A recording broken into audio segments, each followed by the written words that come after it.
Fala galera, bom dia, boa tarde, boa noite, boa madrugada. Meu nome é Sidney Martins, professor de língua portuguesa aqui do LAC Concursos, o maior site de videoaulas do Brasil, quiçá das Américas. Vamos parar de enrolação, vamos direto ao ponto e hoje a aula é uma aula pesada, é a aula sobre pontuação. Detalhe, quando a gente fala de pontuação, você já deve estar pensando numa porrada de sinal, 2 pontos, travessão, parênteses e por aí vai. Só que é o seguinte, o principal sistema de pontuação que cai em prova é a vírgula. Então, se você dominar bem o processo da vírgula, você vai, no mínimo, mandar bem na prova, pelo menos nos assuntos de pontuação.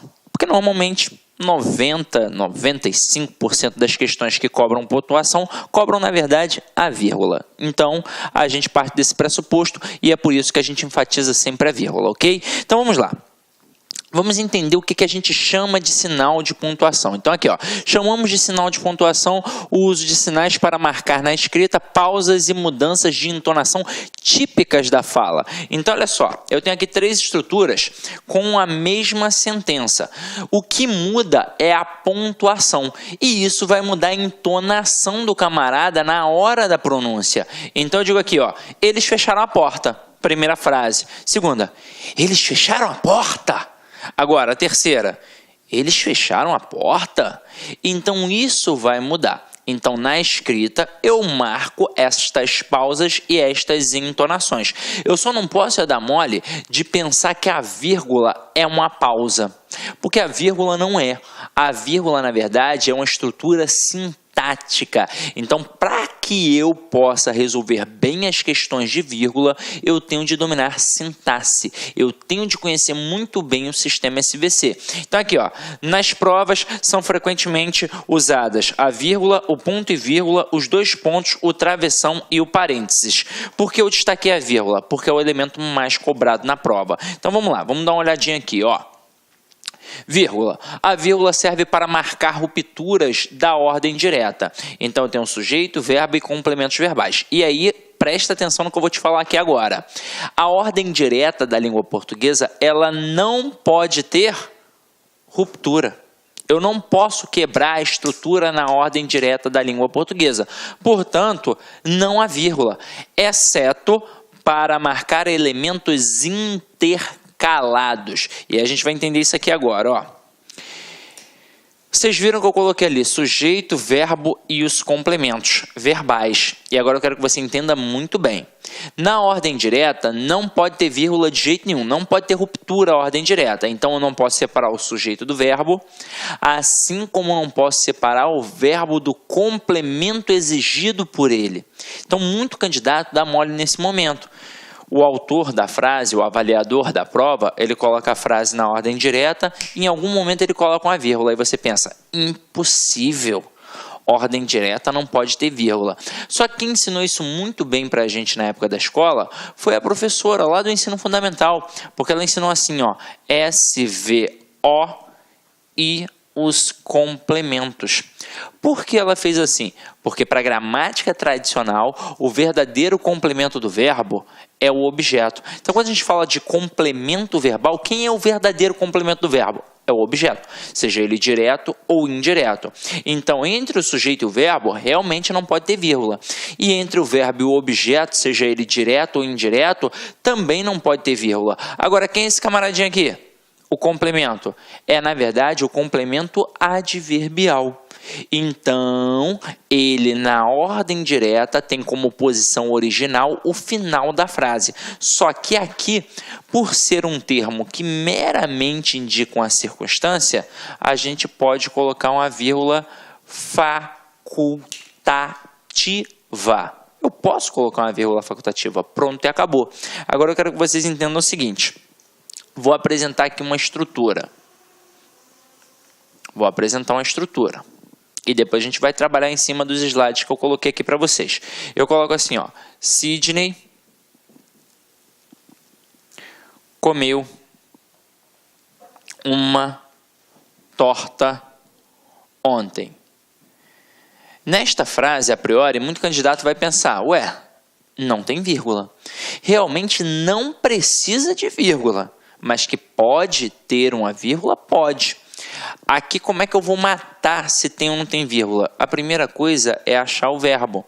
Então, aqui eu tenho o verbo comer. Eu pergunto a ele quem é o sujeito. Como é que eu pergunto sempre quem é o sujeito? Sempre quem ou o que. Então, quem comeu?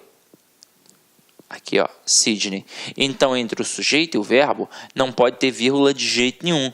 A não ser que aparecesse ali uma estrutura intercalada. Agora, o que foi comido? Uma torta. Então, nesse contexto, quem come alguma coisa, no caso, comeu uma torta. Então, tem um verbo transitivo direto e uma torta é o objeto direto.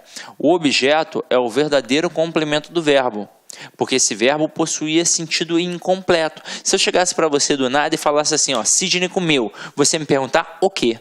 É a demonstração de que o verbo tem sentido incompleto, portanto, ele exige um complemento verbal, que é o objeto. Então, se eu falar Sidney comeu uma torta, tranquilo, porque quem come, come alguma coisa. Agora, eu coloquei ontem. Aquilo dali foi um algo a mais, foi uma mera circunstância indicada. Tinha necessidade? O verbo exigiu? Não, o verbo não exigiu.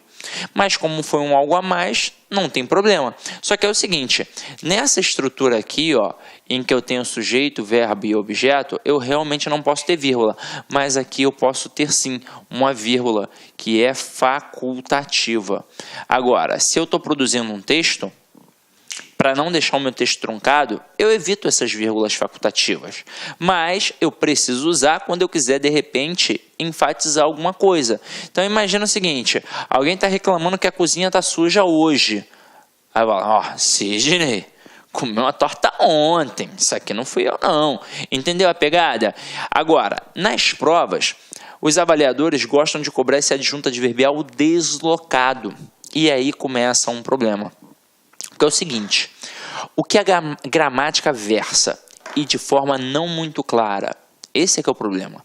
Ela versa o seguinte, que o adjunto adverbial deslocado de curta extensão terá vírgula facultativa e o adjunto adverbial de longa extensão terá vírgula obrigatória. Só que é o seguinte, o que é facultativo, o que é obrigatório, porque o que é pequeno e o que é grande, isso é muito subjetivo. Afinal de contas, tem autor, tem gramático que vai dizer que 2 palavras já tornam a adjunta adverbial grande, mas também tem autor que vai dizer que apenas 5 palavras tornam a adjunta adverbial grande. E aí, como é que eu fico?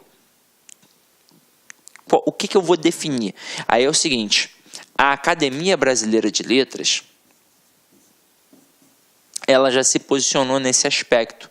Então, para a Academia Brasileira de Letras, 3 palavras ou mais tornam a adjunta adverbial grande. E tem uma banca que já se posicionou diversas vezes no edital, porque ela imita a ABL. É a banca CESP.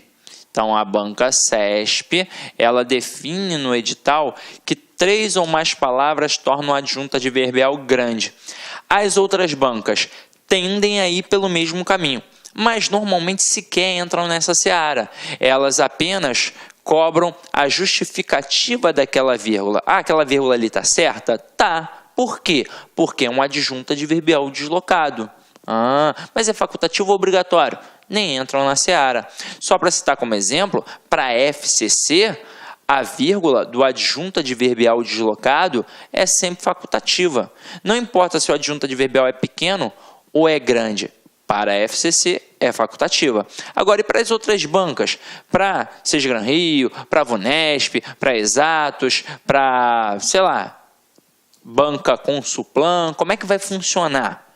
Aí esses camaradas, como eu disse a vocês, eles vão trabalhar apenas o reconhecimento daquela vírgula ali pela justificativa. Ah, tem uma adjunta adverbial deslocado. Então, vamos lá. Vamos começar a brincar aqui para a gente entender isso. Ó, ontem, Sidney comeu uma torta. E na semana passada, Sidney comeu uma torta. Teoricamente, como já tem um posicionamento, pelo menos da Academia Brasileira de Letras e pelo menos da Banca CESP, a gente parte do pressuposto que ao ter uma adjunta adverbial curto ou pequeno, a gente tem uma vírgula facultativa. Quando eu tenho 3 ou mais palavras, eu tenho uma vírgula obrigatória. E aí eu vou frisar uma parada importante para vocês. Se liga, você não vai fazer só este concurso, você vai fazer diversos concursos, não é verdade? Então você precisa dominar o conhecimento da pontuação, o conhecimento da vírgula e ainda assim precisa entender como as bancas pensam. Então vamos lá, se você encara o CESP, é assim que vai funcionar. 1 ou 2 palavras, adjunta adverbial pequeno, vírgula facultativa. 3 ou mais palavras, adjunta adverbial grande, vírgula obrigatória. E se eu encarar a FCC? Não importa, a vírgula é facultativa sempre. Se o adjunto adverbial é pequeno ou se for grande, pode ter até 10 palavras. É uma vírgula facultativa. Agora, e as demais bancas? Cobram a justificativa da vírgula. É a primeira possibilidade que as outras bancas podem fazer. Então, vai perguntar por que tem vírgula aqui na frase ontem Sidney comeu uma torta. Porque tem um adjunto adverbial deslocado. E como é que a gente sabe isso? Porque o adjunto adverbial ele tem a posição original no final da frase. Se eu jogo para o início da frase ou para o meio da frase, ele foi deslocado. Se está no início, eu coloco uma vírgula. Se está no meio, eu coloco entre vírgulas. Mas a gente sabe que aqui é uma vírgula facultativa. Agora, na semana passada, vírgula, Sidney comeu uma torta. Qual é a justificativa? A mesma do exemplo acima. A gente tem ali uma vírgula que está isolando um adjunto adverbial deslocado, que tem como posição original o final da frase. Agora, segunda possibilidade. Até aqui, a gente só cobrou a justificativa da vírgula. Essa banca, que não é nem a FCC, nem o CESP, por exemplo, qualquer outro tipo de banca, ela pode trabalhar da mesma forma que a FCC e o CESP trabalhariam na primeira frase aqui, ó. Ontem Sidney comeu uma torta. Qualquer banca poderia, por exemplo, colocar esta frase e perguntar assim, ó, dentre as opções abaixo, qual é aquela em que a retirada da vírgula não altera o sentido? E aí você tem certeza. Vírgula facultativa. Agora, para qualquer tipo de banca, para qualquer tipo de gramático, quando eu tenho uma palavra, não adianta, né, gente? A estrutura é pequena e a vírgula é facultativa em qualquer banca. Então, por mais que você esteja encarando uma banca que você, de repente, nunca viu na vida, né? Isso pode acontecer. Se cai esse tipo de questão, com certeza o avaliador vai colocar só uma palavrinha. Ele não vai entrar na seara daquela discussão toda gramatical. E aí, quando ele coloca só uma palavrinha, que você sabe que sintaticamente é uma adjunta adverbial e está deslocado, a vírgula é facultativa, com certeza. Então, aqui, tanto faz eu dizer Sidney, vírgula, comeu uma torta, como dizer... Perdão, tanto faz eu dizer ontem, vírgula, Sidney comeu uma torta, como faz eu dizer ontem Sidney comeu uma torta. A vírgula é facultativa para qualquer um. Se só tem uma palavra, não tem discussão. O problema é quando a gente começa a apresentar mais palavras. Só que aí é o que eu falei para vocês. Para a FCC, vírgula facultativa sempre. Para o CESP, vírgula obrigatória a partir de 3 palavras. E para as outras bancas, eles só querem a justificativa. Ah, tá ali... Tá certo. Por quê? Porque é uma vírgula que marca um adjunto adverbial deslocado. Tranquilo? Então vamos lá. Vamos brincar aqui agora nas próximas frases que eu vou apresentar a vocês. E aí depois eu ainda vou apresentar uma outra parada bem bacana, hein? Então vamos lá, ó. Olha aqui. Os rapazes leram o livro no final da semana passada. E pensando nessa estrutura que a gente acabou de estudar aqui agora, eu tenho o verbo. Leram. Aí quem foi que leu? Os rapazes. Então aqui eu tenho o sujeito e o verbo. Pode ter vírgula? Não. A gente tem de enfatizar isso. Não pode ter vírgula. E aí nesse contexto quem leu alguma coisa. No caso, o livro. É o objeto direto. Então tem um verbo transitivo direto e um objeto direto. Aqui pode ter vírgula? De jeito nenhum. Mas apareceu aqui um algo a mais, ó. No fim da semana passada. Então, neste caso, como a ordem é direta, eu não preciso colocar vírgula. Mas eu posso ter aqui uma vírgula facultativa. Com que intuito? Sei lá, de repente num relatório, numa escola, um coordenador entra na sala para reclamar que os alunos não estão lendo, e aí o professor fica extremamente chateado e vai se reportar à direção. Aí lá no relatório dele ele vai colocar: os rapazes leram o livro, vírgula, no final da semana passada, para dizer que faz pouco tempo que leram. Então ele dá uma enfatizada. Entendeu a pegada? Agora, é óbvio que as bancas gostam de brincar com esta estrutura deslocada. Então olha só a segunda frase: os rapazes leram no fim da semana passada o livro. E aí pensa comigo. Aqui está o verbo. Quem foi que leu? Os rapazes. Aqui não pode ter vírgula de jeito nenhum. E o que foi lido? O livro. Opa, é o nosso objeto direto. E aí é o seguinte. Aqui, meu companheiro, você tem uma estrutura que está até grandinha, hein? E você está, na verdade, separando o verbo do seu objeto direto. Então, aqui vai entrar 2 vírgulas. E aí é o seguinte, pensando no conhecimento da ABL, se eu tenho 3 ou mais palavras, eu tenho a vírgula obrigatória. Obrigatória, apenas para FCC, vírgula, facultativa, ok? Mas na seara da escrita, tá perfeito. Agora aqui, os rapazes no fim da semana passada leram um livro. Quem foi que leu? Os rapazes. Então, entre o sujeito e o verbo, a gente parte do pressuposto que não pode ter interrupção, a não ser que tenha uma estrutura intercalada. Então, bota aqui, ó. No fim da semana passada, vírgula, leram o livro. Então, o que foi lido? O livro. Então, aqui, ó, tranquilão. Olha a próxima frase. No fim da semana passada, opa, vírgula, os rapazes leram o livro. Então, gente, é o seguinte, como eu devo estudar, já que tem essa discussão entre os gramáticos? Eu devo estudar de acordo com a ABL. É assim que eu vou escrever quando for fazer uma redação, é assim que eu vou pensar para quando eu olhar as questões. Então, eu, Sidney, por exemplo, faço assim. Se tem 1 ou 2 palavras, para mim é uma adjunta adverbial pequeno, vírgula facultativa. Se tem 3 ou mais palavras, adjunta adverbial grande, vírgula obrigatória. É assim que funciona. E eu não duvido nada que num curto espaço de tempo todas as outras bancas passem a imitar o CESP. Por quê? O CESP imita a ABL. Então a ABL já definiu, o CESP passou a acatar. Nada impede que as outras bancas também passem a acatar. Beleza? Tranquilo? Então vamos lá.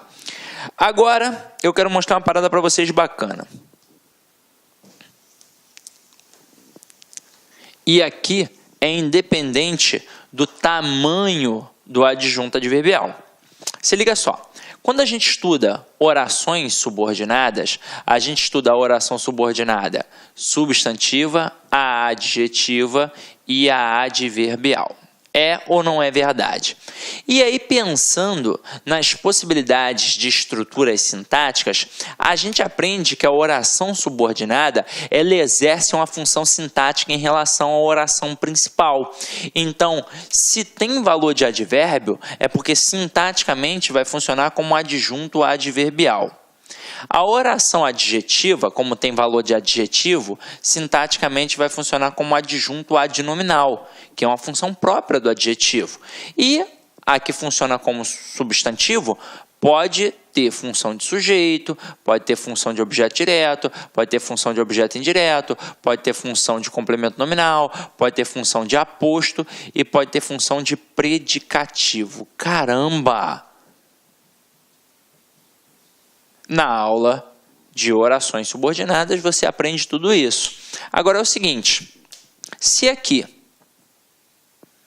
esta oração subordinada adverbial exerce função de adjunto adverbial em relação à oração principal, a gente sabe que sintaticamente é a mesma pegada. Vírgula não é um processo sintático? Então vamos lá.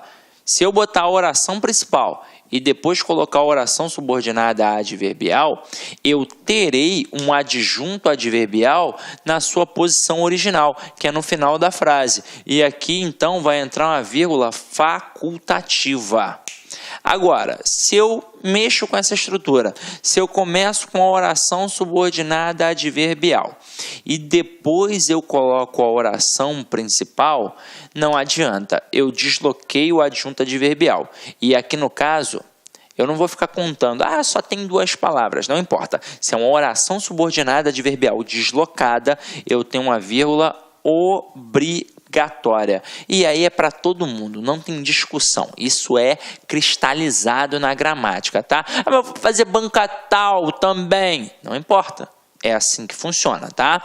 Agora, vamos ver na prática. Eu boto assim, não vou à praia